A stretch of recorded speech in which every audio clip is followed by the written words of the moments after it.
Hello everyone, today is day 17. Well, the case is I just got back to home and it has been a busy day. Today what I'm going to do is I'll be playing one game uncut and see what the result would be. So if you're bored with those moments where I just sat there thinking for like 1 minute straight or something, well, I guess your solution is probably just to jump ahead. You can basically navigate around, and whenever I am making a move, I'd probably be explaining something. So that's where you can find my moves, find my commentary. So in this situation, he's really trying to create some counterplay over here, but I'm not really that scared, for the sole reason that, well, I guess it's experience. I mean, I've played this situation multiple times. I know how it can actually be tricky sometimes, but mainly it should be decently okay, and the trick here is actually to trade everything off. So he did not really want to do that. Well, naturally, let's take. Now, 96 probably. H4. Looks scary though, but I don't really think it's a big deal, because no matter which pawn he pushes, we are simply going to block him midway. I don't think there's any potential sacrifice like this. And the major issue probably is his intrusion into the f5 square. Even though now we can start trying to cook up some counterplay over here. Okay, bishop e2.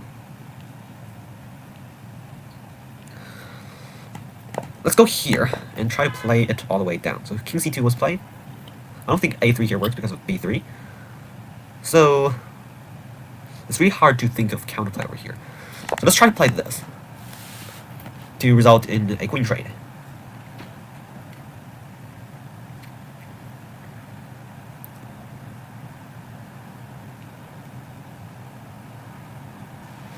I really want to, play something like c6. Aha, no.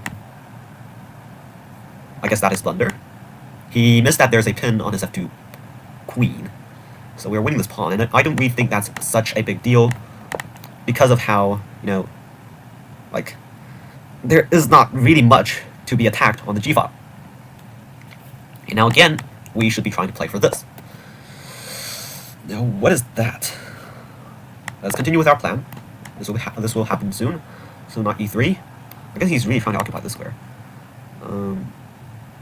Let's wait. If we take, there's knight takes. So what about this?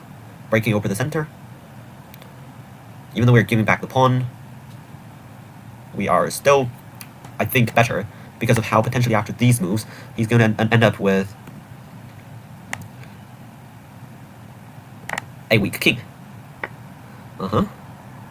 Now the case is, we do have this. And again, we don't really mind our c6 pawn, because it is on the c file and we're basically trying to break it open.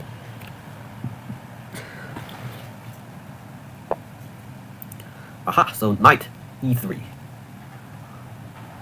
Let's break everything open. Bishop c4. Let's take this one as well. If you take with the knight, we would take. If you take with the bishop, we can simply bring it over like this, and then this rook will belong here, and he's gonna get crisscrossed on the king side. So now we do have this, and we're threatening to take this pawn and absolutely break his castle down. And take with check. And now I guess a useful move would be this, supporting our rook over here, and so now we can of course bring our knight back out, and he played bishop over here. So let's attack him.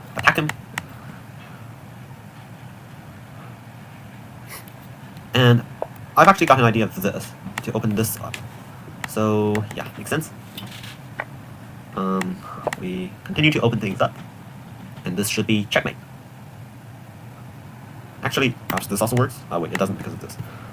Okay, so he resigned. It was a good game. I'm surprised I could play still a rather tactical situation, even though I'm pretty tired right now. So let's call it a day with this game. I will be coming back to you with full blood tomorrow. I promise at least 3 games, and ideally we should reach 24-20, which seems kind of impossible, but we could try to go for 24-30.